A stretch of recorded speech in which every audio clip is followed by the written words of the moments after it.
বাঁকুড়ার ছেলে আব্দুল, সে স্কুলের বেহাল অবস্থা তুলে ধরতে চেয়েছিল, শিক্ষক কাশীনাথদের কাছে জানতে চেয়েছিল স্কুলের বেহাল অবস্থা। আর সেই প্রধান শিক্ষক কী করেছে, তার বাড়িতে কিছু দুষ্কৃতী বিজেপির গুন্ডা পাঠিয়ে দিয়েছে তাকে আর তার বাবাকে মারার জন্য। ছেলেটা বেঁচে গেলেও তার বাবাকে পিটিয়ে মেরে দিয়েছে। এটাই তার দোষ ছিল, সমাজের বুকে একটা ভালো স্কুল উপহার দেওয়া, স্কুল ভালো করা, তার বেহাল অবস্থা তুলে ধরা। দেখুন কি অবস্থা, ভিডিওটি দেখুন তাহলে বুঝতে পারবে। ঘটনাটি বাঁকুড়ায় ঘটেছে। হ্যাঁ, বাঁকুড়াতে ঘটেছে। ওর গলার দাগ আপনারা দেখছেন, শাবল দিয়ে গলায় মারা হয়েছে। আপনারা জানেন একটা কারোর গলায় যদি এইভাবে শাবল দিয়ে মারা হয় কি উদ্দেশ্যে মারা হয়ে থাকে? বলুন তাহলে গুন্ডাটাকে গলায় শাবলের দাগ দিয়ে ছেলেটা দাঁড়িয়ে আছে, এই গলার অপরাধটা কি? এই গলা দিয়ে শিক্ষা নিয়ে কথা বেরোচ্ছে। বিজেপির তরফ থেকে রাজ্য সরকারকে 10 দিনের আলটিমেটাম দেওয়া হলো 4টি মূল দাবি সহ। এখানে বামপন্থী নেতৃত্ব আপনারা এসেছেন, একই সঙ্গে এসেছেন।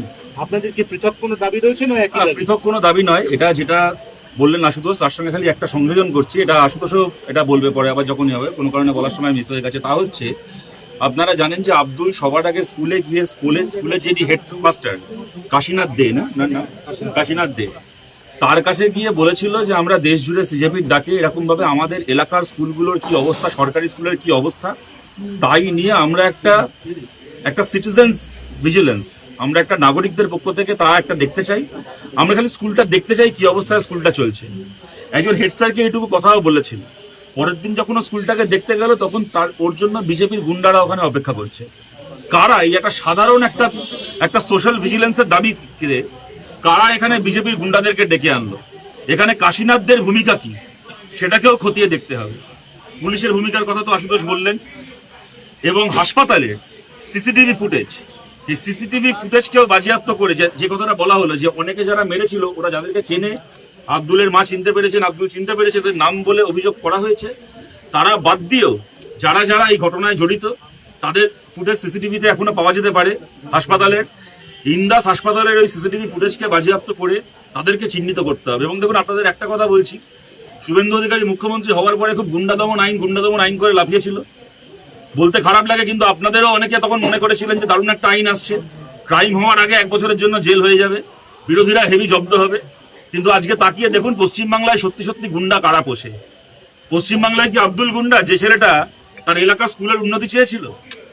বাংলায় কি আব্দুল গুন্ডা, যে আব্দুল নিজের বাবাকে হারানোর পরে, ওর মা নিজের স্বামীকে এরকম ভাবে খুন হতে দেখার পরে মা ছেলে মিলে বলছে, দেখছেন ওদের বাড়ির অবস্থা, দেখছেন যে রাস্তা দিয়ে আমরা হেঁটে আসলাম সেই রাস্তার অবস্থা আপনারা দেখেছেন। এই ঘরে দাঁড়িয়ে তার মা ছেলে বলছে যে আমাদের নিজের পরিবারের জন্য একটা 9 পয়সা ক্ষতিপূরণ চাই না, আমরা ক্ষতিপূরণ নিতে অস্বীকার করছি, যেন সরকারের ওই ক্ষতিপূরণের টাকায় আমাদের রাজ্যের ছেলে মেয়েদের জন্য একটা সরকারি স্কুল তৈরি হয়, আন্তর্জাতিক মানের সরকারি স্কুল তৈরি হয়। তাহলে স্কুল চাই যে ছেলেটা, সে কি গুন্ডা? নাকি স্কুল চাওয়ার জন্য যারা পিটিয়ে মেরে ফেললো সেই শুভেন্দু অধিকারীর দলের মণিমাণিক করা সত্যিকারের গুন্ডা, সেই গুন্ডাদেরকে বাংলায় কে দমন করবে? এবং দেখুন একটা কথা আপনাদেরকে বলছি, আজকে পশ্চিমবাংলায় গত 10 বছরে 15 বছরে সরকারি শিক্ষা ব্যবস্থার অবস্থা কি হয়েছে আমরা সবাই জানি। স্কুলগুলোর এই যে অবস্থা হয়েছে, আজকে এমন তো নয় যে 3 মাস হলো যে সরকার এসছে সেই সরকারকে কেউ দায়ী করছে পশ্চিমবাংলার সরকারি স্কুল খারাপ হওয়ার জন্য। আমি খুব খোলা মনে এটা বলছি, এই সরকার তো সবে দায়িত্ব নিয়েছে, এটা তো সবে কাজ করতে শুরু করেছে। আজকে পশ্চিমবাংলার সরকারি স্কুলগুলোর এই বেহাল অবস্থা তো গত 10-15 বছরে হয়েছে। সেই কথা বলে তো বিজেপিও গত বিধানসভা ভোট লড়েছে। তাহলে সেই অবস্থাকে নিয়ে যদি আজকে আব্দুল কথা বলে তাহলে ওকে মারার দরকার কি, ওর বাবাকে পিটিয়ে মারার দরকার কি? তার একমাত্র কারণ হচ্ছে বিজেপি চায় না আমাদের দেশে আদৌ এডুকেশন নিয়ে কথা হোক। বিজেপি চায় না আমাদের দেশে পাবলিক এডুকেশন, সরকারি শিক্ষা নিয়ে কথা হোক। বিজেপি চায় না আমাদের দেশে পাবলিক এডুকেশন সিস্টেম, সরকারি শিক্ষা ব্যবস্থা নিয়ে কথা হোক। বিজেপি চায় না আমাদের দেশে পাবলিক হেলথ সিস্টেম, সরকারি স্বাস্থ্য ব্যবস্থা, সরকারি হাসপাতাল নিয়ে কথা হোক, রাস্তাঘাট নিয়ে কথা হোক। কালকে হিন্দু মুসলমান ইমাম ভাতা হবে না পুরোহিত ভাতা হবে, পুজো কমিটি টাকা পাবে নাকি মহরম কমিটি টাকা পাবে, এই নিয়ে রাজনীতি হোক, বিজেপি সবার আগে চলে আসবে।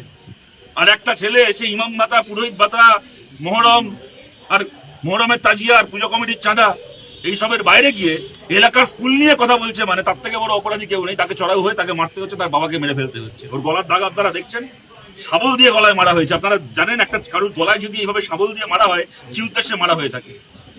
বলুন তাহলে গুন্ডাটাকে গলায় শাবলের দাগ দিয়ে যে ছেলেটা দাঁড়িয়ে আছে, এই গলার অপরাধটা কি? এই গলা দিয়ে শিক্ষা নিয়ে কথা বেরোচ্ছিল, এই গলার কণ্ঠস্বরে শিক্ষার দাবি ছিল। তাহলে এই ছেলেটা গুন্ডা?